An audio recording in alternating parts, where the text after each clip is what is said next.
Okay, top of your head, who were the players that started coming in that even made you more comfortable sa UP?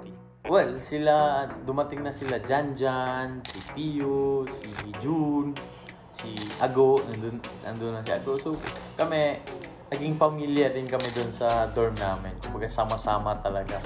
Speaking of, yung nabanggit ko na kanina, Paul, I wanted to know what your emotions were when the Fighting Maroons were actually at the bottom of the standings and unfortunately consistently there. Of course, you're an athlete, masakit sigurado yan, competitor ka pa. Well, personally ako, nung rookie year ko, gusto ko na rin umalis. Siyempre kasi hindi kami nananalo eh. Mahirap rin. Pero siyempre, nag-start na rin dun yung career ko. So, tiniis ko na lang para tapusin ko. Kasi pag umalis pa ako, magre-residency na naman. So, mahirap. Mag-adjust na naman ako sa culture. So, yun.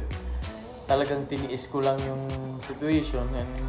And then, syempre, sinabayan na rin ng work hard, so hanggang gumanda rin yung program namin.